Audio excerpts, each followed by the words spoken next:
Morning students. बेटा हमारा जो टॉपिक चल रहा था रेशियो एनालिसिस कंटिन्यू करते हैं। तो आप सभी को याद हो कि लास्ट क्लास में मैंने आपको डेब्ट इक्विटी रेशियो का फार्मूला बताया था। आप सभी को याद हो कि डेब्ट इक्विटी रेशियो का मैंने फार्मूला क्या बताया था आपको? डेब्ट इक्विटी रेशियो, इसका फार्मूला हमारा था डेब्ट डिवाइडेड बाय इक्विटी। क्या फार्मूला बताया था? डेब्ट डिवाइडेड बाय इक्विटी। जहां पे डेब्ट का मैंने मतलब बताया था लॉन्ग टर्म बोरोइंग्स। ठीक है, जो भी पैसा, जो भी लोन आप लॉन्ग टर्म के लिए रेज करते हो वो डेब्ट कहलाता है।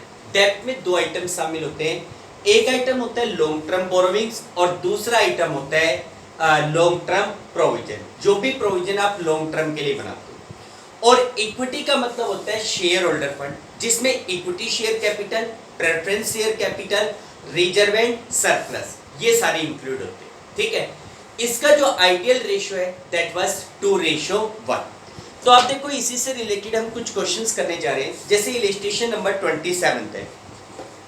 देखो बेटा इलस्ट्रेशन 27 में आपको ये कह रहा है कि कैलकुलेट द डेब्ट equity ratio from the following particulars.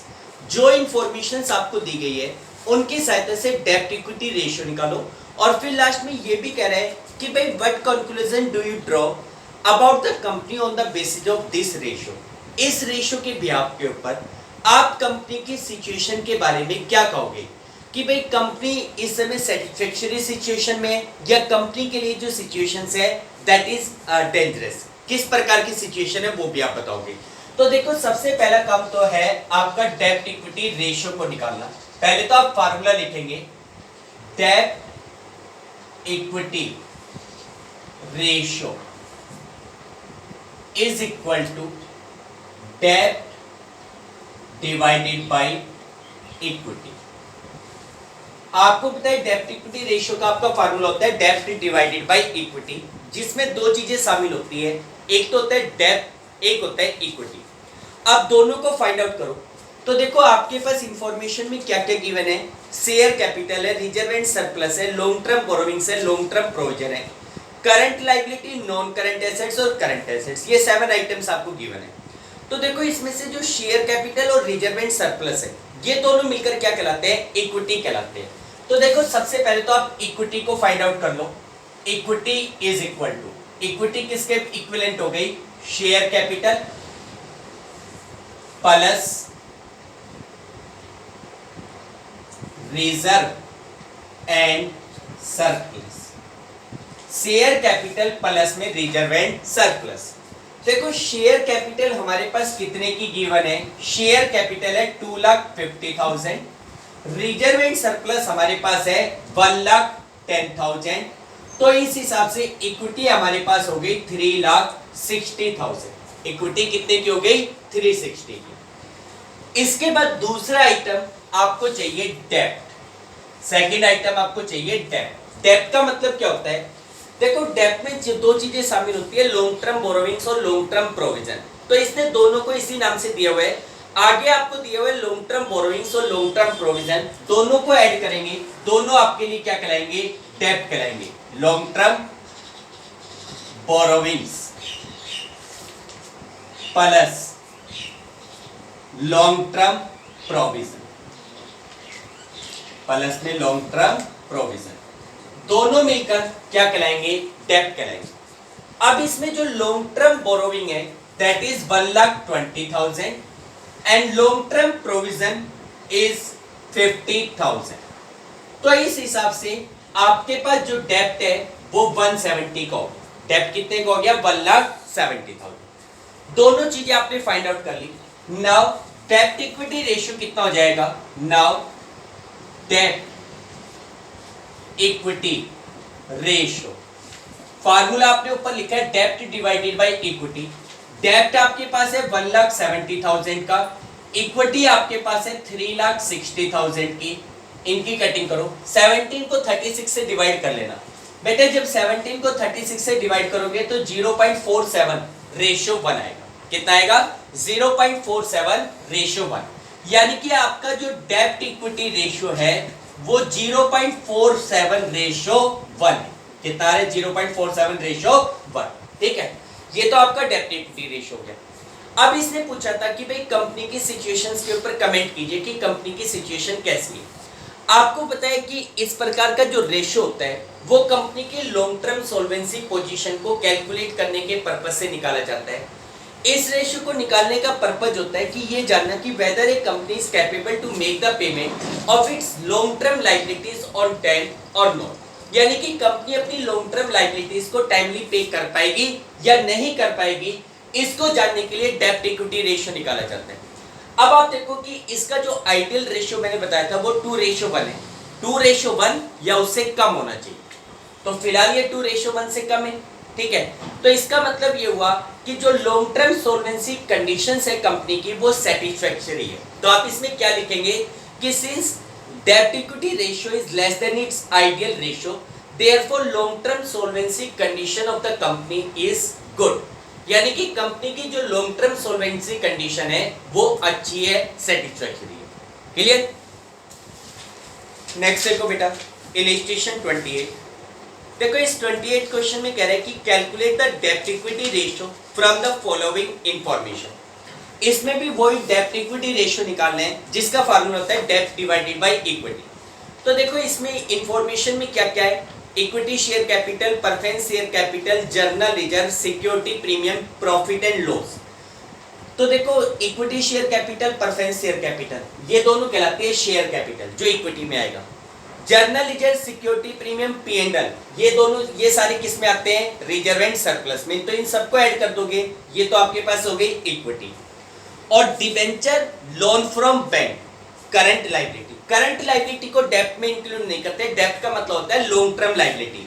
तो लॉन्ग टर्म लायबिलिटी में एक तो जो लॉन्ग टर्म लोन्स होते हैं जैसे डिबेंचर हुआ, बैंक लोन हुआ, मॉर्गेज लोन हुआ ये, और जो लॉन्ग टर्म प्रोविजंस हैं वो चीजें शामिल होती है। तो डिबेंचर और लोन फ्रॉम बैंक ये दोनों मिलकर क्या कहलाएंगे, डेब्ट कहलाएंगे। तो मेरे ख्याल से ये क्वेश्चन बिल्कुल सिंपल है। ऊपर के जो 5 आइटम्स है, equity share capital, preference share capital, journal reserve, security premium, P&L, इन पांचों का ऐड करेंगे, इक्विटी निकल जाएगा। डिबेंचर और लोन फ्रॉम बैंक को ऐड करेंगे, डेब्ट आ जाएगा। फार्मूले में इसको इनको रखना है, ये क्वेश्चन आप खुद करेंगे। नेक्स्ट देखो इलस्ट्रेशन नंबर 29। देखो इलस्ट्रेशन 29 में भी कह रहे हैं कैलकुलेट द डेब्ट equity ratio from the following information. जो इंफॉर्मेशन आपको दी गई है उनसे डेब्ट इक्विटी रेशियो निकालना है। सबसे पहले तो आपने फार्मूला पुट कर दिया कि भाई डेब्ट equity ratio is equal to डेब्ट डिवाइडेड बाय इक्विटी। डेब्ट इक्विटी रेशियो का क्या फार्मूला होता है, डेब्ट डिवाइडेड बाय इक्विटी। दो चीजें चाहिए, एक चाहिए डेब्ट, एक आपको चाहिए इक्विटी। चेक करो क्या क्या दिया हुआ है आपके पास। क्वेश्चन में शेयर कैपिटल दे रखा है, सिक्योरिटी प्रीमियम दे रखा है, रिजर्व एंड सरप्लस दे रखा है, loan from industrial finance corporation 9% bond, long term provision, short term provision, short term borrowings, trade payables, ये आइटम दिए हुए। सबसे पहले लगभग जो चीजें चाहिए उनसे रिलेटेड आइटम्स आपको दिए गए, तो ऐड और लेस करके निकल जाएंगे। सबसे पहले हम लोग फाइंड आउट करते हैं इक्विटी। इक्विटी का मतलब होता है शेयर होल्डर फंड। इक्विटी किसको बोलते हैं, शेयर होल्डर फंड को, जिसमें शेयर कैपिटल और रिजर्व एंड सरप्लस शामिल होता है। अब रिजर्व एंड सरप्लस में journal reserve, workman compensation reserve, सभी प्रकार के रिजर्व और P&L का बैलेंस होता है। अब देखो इस क्वेश्चन में जैसे शेयर कैपिटल आपको दी गई है, सिक्योरिटी प्रीमियम दिया गया है जो कि रिजर्व एंड सरप्लस का पार्ट होता है, और साथ के साथ में रिजर्व एंड सरप्लस भी दिया हुआ है। कई बार माइंड में आता है कि फिर रिजर्व एंड सरप्लस को भी ऐड कर दो, इक्विटी निकालने के लिए सिक्योरिटी प्रीमियम को भी ऐड कर दो। अरे भाई जब आपको पता है कि रिजर्व एंड सरप्लस में जितने भी रिजर्व होते हैं वो सारे इंक्लूड होते हैं, चाहे वो प्रीमियम हो, चाहे वो P&L का बैलेंस हो, चाहे वो जर्नल रिजर्व हो। जब आपको इस क्वेश्चन में रिजर्व एंड सरप्लस दे दिया तो आपको सिक्योरिटी प्रीमियम, P&L वगैरह के बैलेंस को सेपरेटली ऐड करने की जरूरत नहीं है। इक्विटी में क्या आएगा, share capital plus reserve and surplus. Premium अलग से ऐड मत करो क्योंकि premium already reserve and surplus में आ रखा होगा। तो यहाँ पे इक्विटी में क्या क्या आएगा, इक्विटी में आएगा share capital plus reserve and surplus. Share capital plus में reserve and surplus. Share capital आपके पास कितनी गिवन है बेटा? शेयर कैपिटल तो आपके पास है 30 लाख रुपीस की। रिजर्व एंड सरप्लस आपके पास है 10 लाख रुपीस का। तो इन दोनों को मिलाएंगे तो हमारे पास इक्विटी 40 लाख रुपीस की हो गई। इक्विटी की वैल्यू कितनी हो गई? 40 लाख। उसके बाद सेकंड आइटम आपको चाहिए डेप्ट। डेप्ट के कौन कौन से आइटम है भाई? डेप्ट पे आपको पता है जितने भी लॉन्ग टर्म लोन्स है, लॉन्ग टर्म बोरोइंग्स है, वो प्लस में लॉन्ग टर्म प्रोविजन आएंगे। तो इसने कौन कौन से आइटम दिए? एक तो दे रखा है loan from industrial finance corporation, यानी कि लोन फ्रॉम आईएफसी। ये लॉन्ग टर्म नेचर माना जाता है भाई। हम किसी भी बैंक से या किसी फाइनेंशियल इंस्टीट्यूशन से लोन लेते हैं, जब तक क्लियरली मेंशन ना किया जाए तब तक उसको लॉन्ग टर्म लोन माना जाता है, ठीक है। एक तो ये लॉन्ग टर्म लोन है। 9% बॉन्ड, आप लोग याद करो डिबेंचर वाले चैप्टर में मैंने आपको बताया था कि bond is just like as a debenture. भाई बॉन्ड का मतलब भी एक प्रकार का डिबेंचर होता है। पहले जो बॉन्ड होते थे वो गवर्नमेंट कंपनीज इशू करती थी। आज की डेट में जो सेमी गवर्नमेंट और प्राइवेट ऑर्गेनाइजेशंस है वो भी बॉन्ड इशू कर सकते हैं। तो bond is just like as a debenture, तो ये भी लॉन्ग टर्म बोरोइंग का पार्ट है। इसके अलावा लॉन्ग टर्म प्रोविजन, ये भी लॉन्ग डेप्ट का ही पार्ट है। शॉर्ट टर्म प्रोविजन नहीं, शॉर्ट टर्म बोरोइंग्स नहीं, ट्रेड पेबल्स नहीं। इसका मतलब यहाँ पे डेप्ट निकालने में तीन चीजें यूज होगी। Loan from IFC plus 9% bond और plus long term provision, plus में लॉन्ग टर्म प्रोविजंस, ये तीनों ऐड करो। तो बेटा लोन फ्रॉम आईएफसी कितना है? 20 लाख रुपीस का। 9% बॉन्ड कितने के हैं? 25 लाख रुपीस के। और लॉन्ग टर्म प्रोविजन ये आपके पास है 3 लाख रुपीस के। इन सबको ऐड करोगे तो डेप्ट का अमाउंट 20 प्लस में 25, 45 प्लस में 3, 48 लाख रुपीस आ गया। डेप्ट आपके पास कितने का आ गया? 48 लाख रुपीस। अब आपको निकालना है डेप्ट equity ratio. Now dept equity ratio that is equal to dept divided by equity, यानी कि 48 लाख डिवाइडेड बाय 40 लाख। 48 को 40 से डिवाइड करोगे तो ये आ जाएगा 1.2 रेशियो 1। कितना आ गया? 1.2 रेशियो 1। दिस इज योर डेप्ट इक्विटी रेशियो। क्लियर बेटा? इसके बाद नेक्स्ट देखो इलस्ट्रेशन नंबर 30। देखो इसमें कह रहा है कि भाई कैलकुलेट द डेप्ट equity ratio from the following. जो इंफॉर्मेशन आपको दी गई है उनकी सहायता से आपको डेप्ट इक्विटी रेशियो निकालना है।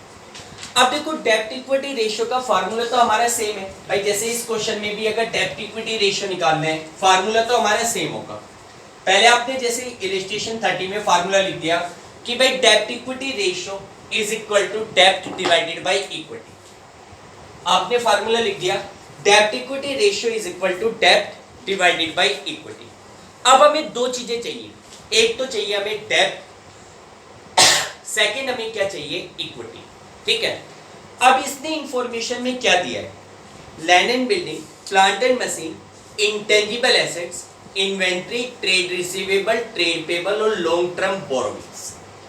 आप ये देखो कि लगभग भाई ऊपर land and building, plant, intangible assets, inventory, trade receivable, ये सारी है करंट एसेट्स। ये सारी है एसेट्स, करंट और नॉन करंट एसेट्स।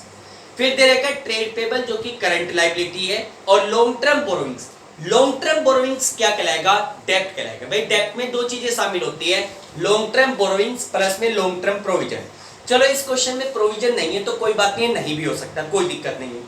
एक चीज तो आपकी निकल गई कि भाई डेप्ट किसके इक्विवेलेंट हो गया?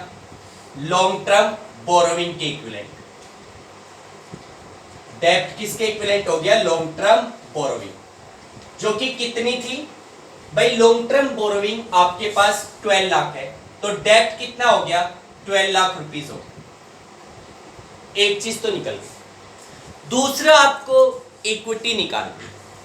अब आप इस क्वेश्चन में प्रॉब्लम देखेंगे, इक्विटी का मतलब होता है शेयर होल्डर फंड, जिसमें equity share capital, preference share capital, reserve and surplus ये शामिल होते हैं।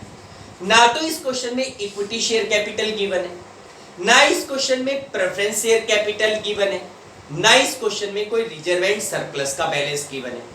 तो फिर इक्विटी कैसे निकालें, दिक्कत आ गई। लेकिन थोड़ा सा ध्यान करो, जैसे आपके पास एक बैलेंस शीट होती है भाई, अगर हम कंपनी की बैलेंस शीट की बात करें तो बैलेंस शीट में दो साइड होती है, लायबिलिटी साइड और एसेट साइड। एसेट साइड में कौन कौन से आइटम होते हैं भाई? एसेट साइड में आपके पास आइटम होते हैं नॉन करंट एसेट्स और करंट एसेट्स, ठीक है।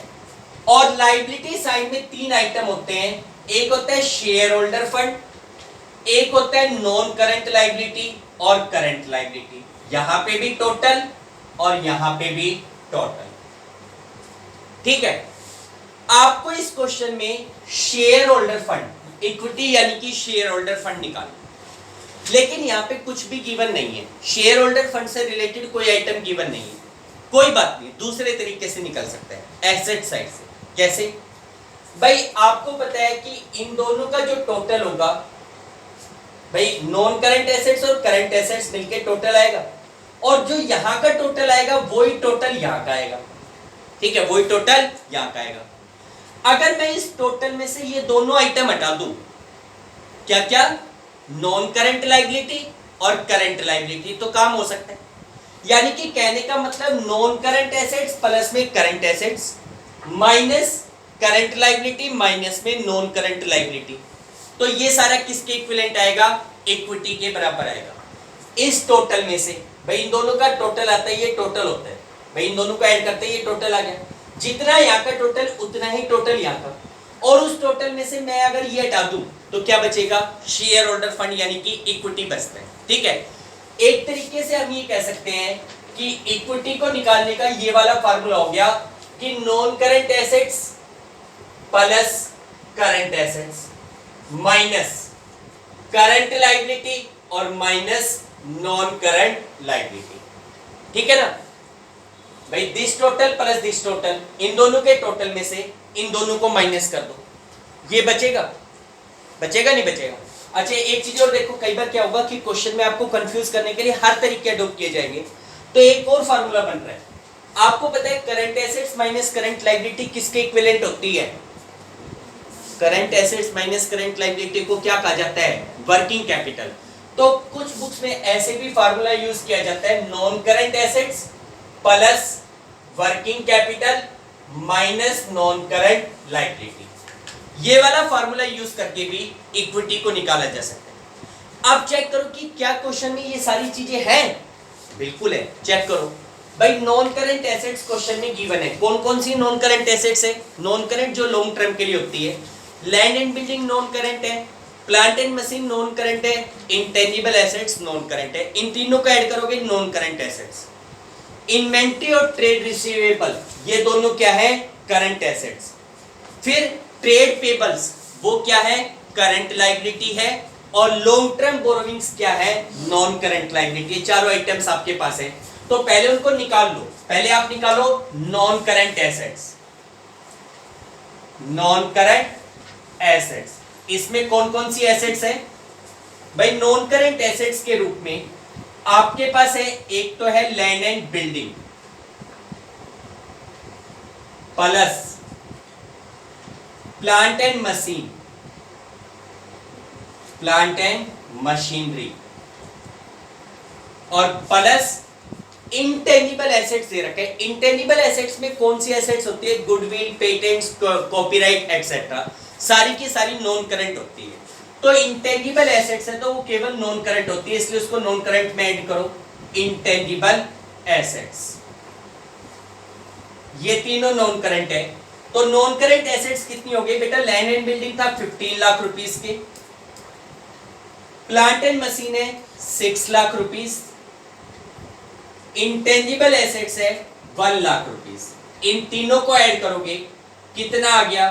22 लाख रुपीस आ गया। 22 लाख रुपीस की नॉन करंट एसेट्स हो गई। कौन सी एसेट्स हो गई? Non current. फिर आप निकालो करंट एसेट्स कौन कौन सी है। तो यहां पे जो करंट एसेट्स है,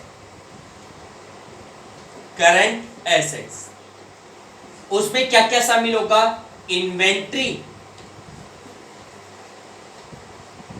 इन्वेंट्री प्लस ट्रेड रिसीवेबल, ये दोनों करंट एसेट्स है। ट्रेड रिसीवेबल, इन्वेंट्री कितने की है बेटा? इन्वेंट्री तो आपके पास है 5,50,000 की, और ट्रेड रिसीवेबल है 1,70,000, तो ये दोनों मिलकर 720 हो गई। ये आपकी करंट एसेट्स आ गई। क्या गई? Current assets. फिर उसके बाद आपको चाहिए करंट लायबिलिटी।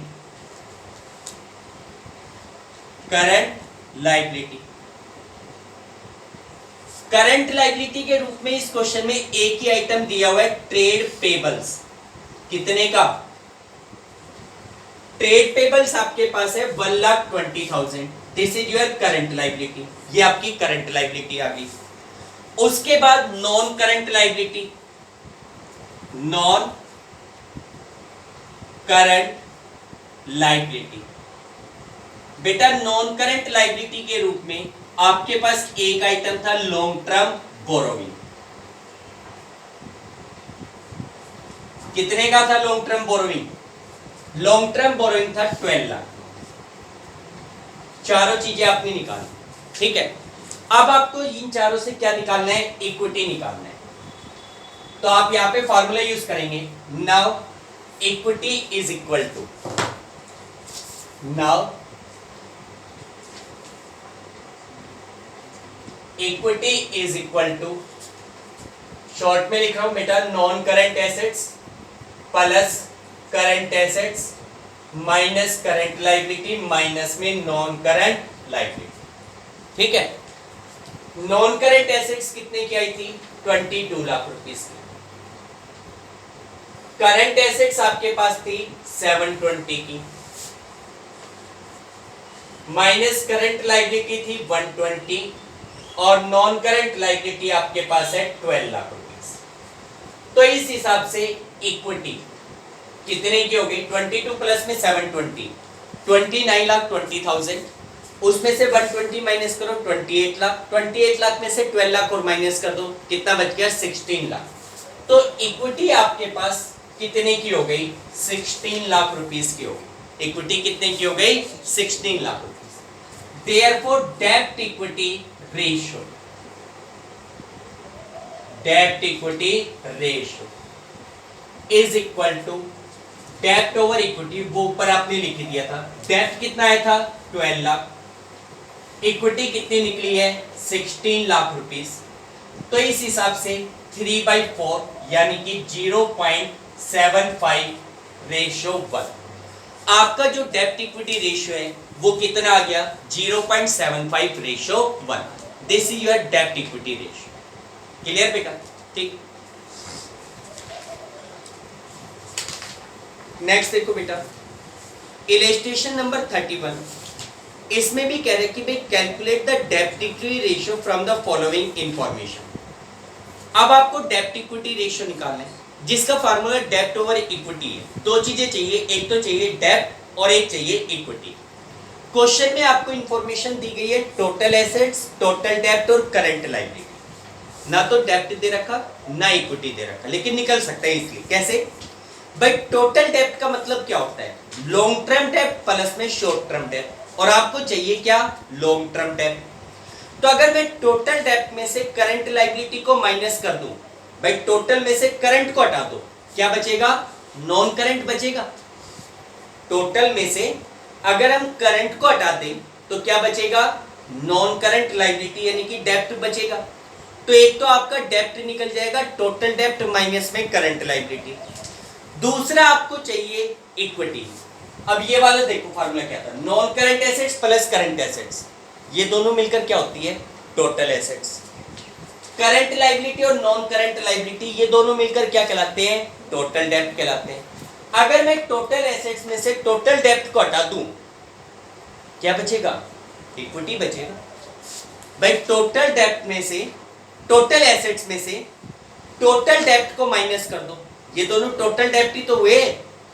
टोटल एसेट्स में से टोटल डेप्ट को माइनस कर दो, क्या बचेगा? इक्विटी बचेगा। तो ये क्वेश्चन आपका हो जाएगा, करके देखो। इसके बाद नेक्स्ट देखिए इलस्ट्रेशन नंबर 32। देखो बेटा इस प्रकार के क्वेश्चंस भी काफी बार पूछे जाते हैं, इस क्वेश्चन को ध्यान से समझो। देखो इस क्वेश्चन में ये कह रहा है कि भाई डेप्ट equity ratio of a company is 1:2। किसी कंपनी का जो डेप्ट इक्विटी रेशियो है वो 1:2 है। Which of the following would increase, decrease और नॉट चेंज? भाई कौन सा ट्रांजिशन इस रेशियो को इंक्रीज करेगा या डिक्रीज करेगा या नोट अल्टर, कोई इफेक्ट नहीं डालेगा। आपको ये बताना है कि इन ट्रांजिशन का इस रेशियो पे क्या इफेक्ट पड़ेगा। हम लोगों ने इसी प्रकार के करंट रेशियो के क्वेश्चंस किए थे। अब ये क्वेश्चन आ गए डेप्ट इक्विटी रेशियो से रिलेटेड।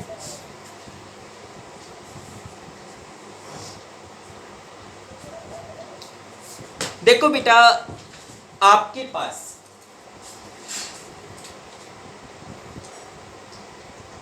आपको ये पता है कि भाई जो डेप्ट इक्विटी रेशियो उसका फार्मूला क्या होता है? डेप्ट इक्विटी रेशियो इसका फार्मूला होता है डेप्ट डिवाइडेड बाय इक्विटी। इसका फार्मूला क्या होता है? डेप्ट डिवाइडेड बाय इक्विटी। ठीक है।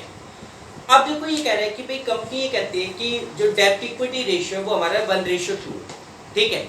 नीचे कुछ ट्रांजेक्शन दिए गए हैं, उसका क्या इफेक्ट पड़ेगा? तो देखो पहले तो आपको ये कहा गया कि सिंस डेप्ट इक्विटी रेशियो इज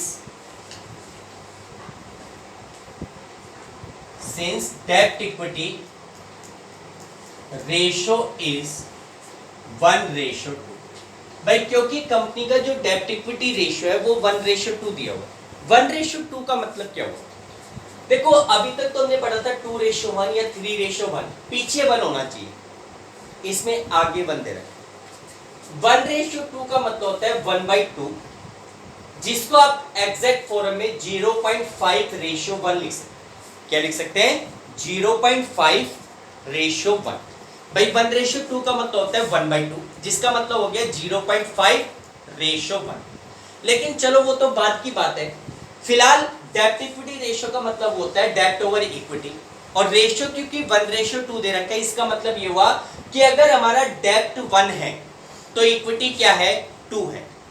अगर अब देखो ऐसे क्वेश्चन में मैंने आपको बताया था कि एक इमेजिनरी फिगर लेके चल लो, इमेजिनरी फिगर ले लो 1 लाख और 2 लाख। भाई अगर डेप्ट को मैं 1 मानता हूं तो इक्विटी डबल है। अगर डेप्ट को अगर मैं 1 लाख मानूं तो ये कितना हो जाएगा? 2 लाख रुपीस हो जाएगा। तो लेट डेप्ट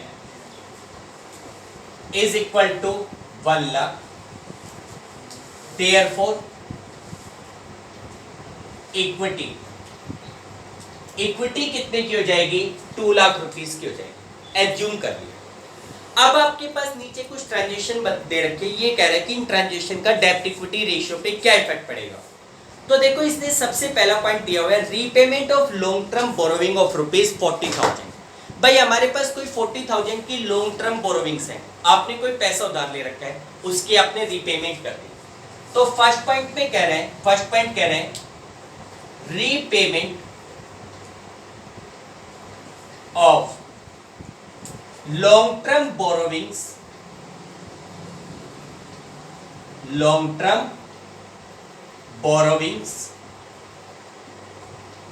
of ₹40,000। भाई हमारा कोई 40,000 का लॉन्ग टर्म बोरोविंग्स था, कोई लोन था जिसकी हमने पेमेंट कर दी। जब आप लॉन्ग टर्म बोरोविंग की पेमेंट करोगे तो क्या आपके डेप्ट के ऊपर कोई फर्क पड़ेगा? अरे सोचो कि क्या डेप्ट के ऊपर कोई फर्क पड़ेगा? बिल्कुल पड़ेगा। भाई long term borrowing is a part of डेप्ट, लोन ही तो कहलाता है। आप उसकी पेमेंट करोगे तो आपका जो डेप्ट है वो 1 लाख में से 40,000 रुपीज माइनस हो जाएगा, यानी कि अब आपका जो डेप्ट होगा वो कितने का होगा? 1 लाख माइनस 40,000, आपका डेप्ट रह जाएगा 60,000 का।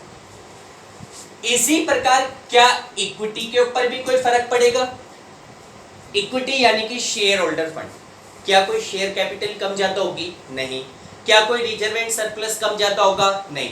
भाई आप लोन की पेमेंट करते हो, एंट्री होती है loan account debit to bank, एक तो इफेक्ट पड़ गया लोन पे यानी कि डेब्ट पे, एक इफेक्ट पड़ गया बैंक यानी कि करंट एसेट्स पे, इक्विटी पे कोई फर्क नहीं पड़ रहा, ठीक है। तो इसका मतलब इक्विटी हमारी सेम रह जाएगी कितनी, 2 लाख रुपीस। नाउ डेब्ट इक्विटी रेशियो, डेब्ट इक्विटी रेशियो फार्मूला में पता ही है, डेब्ट divided by equity, 60,000 divided by 2 lakh. 60,000 को 2 लाख रुपीस से डिवाइड किया, 6 को 20 से डिवाइड करोगे 0.3:1। पहले था 1:2, पहले था 1:2, 1:2 का मतलब होता है 0.5। अब उससे कंपेयर करो, अब हमारा रेशियो आ रहा है 0.3, इसका मतलब रेशियो हैज रिड्यूस। तो आप यहां पे लिख देंगे रेशियो हैज रिड्यूस्ड। भाई आपका जो डेब्ट इक्विटी रेशियो है वो रिड्यूस्ड हो जाएगा अगर आप अपने लोन की पेमेंट करते हो, ठीक है। इसी प्रकार सेकंड पॉइंट कह रहे हैं, purchase of fixed assets for ₹50,000 on long term deferred payment basis. Second point में कह रहे हैं purchase of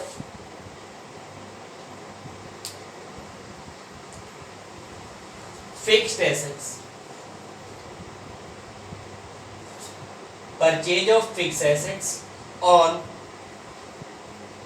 long term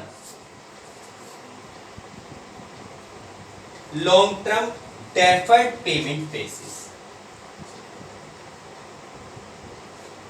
deferred payment basis, और अमाउंट भी गिवन है 50,000।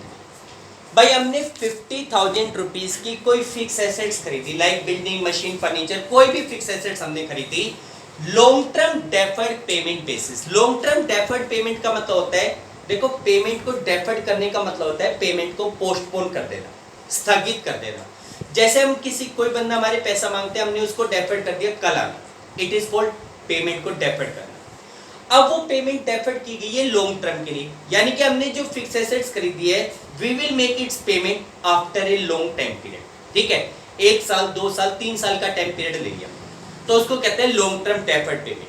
तो अगर आप उसकी पेमेंट, देखो जैसे कोई भी फिक्स एसेट्स खरीदी और आप पेमेंट करोगे लॉन्ग टाइम में, तो उसकी वजह से क्या डेब्ट के ऊपर इफेक्ट पड़ेगा, लॉन्ग टर्म बोरोइंग पे इफेक्ट पड़ेगा? बिल्कुल पड़ेगा, क्योंकि आप पेमेंट आफ्टर लॉन्ग टाइम करोगे तो इसका मतलब आपके लॉन्ग टर्म बोरोइंग बढ़ गए। तो एक तो इफेक्ट पड़ गया डेब्ट के ऊपर, आपका जो डेब्ट था पहले कितने का था, 1 लाख का, अब आपने 50,000 की पेमेंट डेफर्ड की है तो इसका मतलब डेब्ट कितने का हो गया, 150 का हो गया। क्या इक्विटी के ऊपर कोई फर्क पड़ रहा है, शेयर होल्डर फंड या रिजर्व एंड सरप्लस, इनके ऊपर कोई इफेक्ट पड़ रहा है? नहीं, इनके ऊपर कोई इफेक्ट नहीं पड़ रहा। इसका मतलब your equity will remain same, 2 lakh rupees. Now डेब्ट इक्विटी रेशियो, डेब्ट इक्विटी रेशियो कितना हो जाएगा, 1,50,000 डिवाइडेड बाई 2 लाख। 150 को 2 लाख से डिवाइड करोगे 3/4 यानी कि 0.75 रेशियो 1। पहले कितना आ रहा था, 1:2 यानी कि 0.5, अब हो गया 0.75। तो आप क्या लिखेंगे, ratio has improve, ratio has improve. भाई इस फिक्स एसेट्स को खरीदने से आपका जो डेब्ट इक्विटी रेशियो है वो आपका इंप्रूव, ठीक है। इसके बाद नेक्स्ट पार्ट है, ये कह रहे हैं इशू न्यू इक्विटी शेयर्स। भाई हमने नए इक्विटी शेयर्स इशू किए कितने के, 75,000 के। Issue of new shares of ₹75,000, issue of new shares of ₹75,000। भाई मैंने 75,000 के शेयर्स इशू किए। अगर मैं नए शेयर इशू करता हूं तो एंट्री क्या बनेगी, bank account debit to share capital. एक इफेक्ट पड़ता है बैंक बैलेंस पे, एक इफेक्ट पड़ता है शेयर कैपिटल, ठीक है। अब आप देखो कि क्या हमारे डेब्ट के ऊपर कोई फर्क पड़ रहा है। भाई नए शेयर इशू करने से डेब्ट के ऊपर कोई फर्क नहीं पड़ रहा, ठीक है। डेब्ट आपका सेम रहेगा, कितने का, 1 लाख रुपीस का। क्या इसकी वजह से इक्विटी के ऊपर कोई फर्क पड़ेगा? बिल्कुल पड़ेगा। आपके पास पहले जो इक्विटी थी वो 2 लाख रुपीस की थी, आपने 75,000 के शेयर्स और इशू कर दिए, तो आपकी जो इक्विटी है वो 75,000 रुपीस इंक्रीज हो जाएगी। आपकी जो नई इक्विटी है वो 2,75,000 रुपीस की आएगी। कितने की आएगी? 275 की। तो इसका मतलब देयरफॉर डेब्ट इक्विटी रेशियो,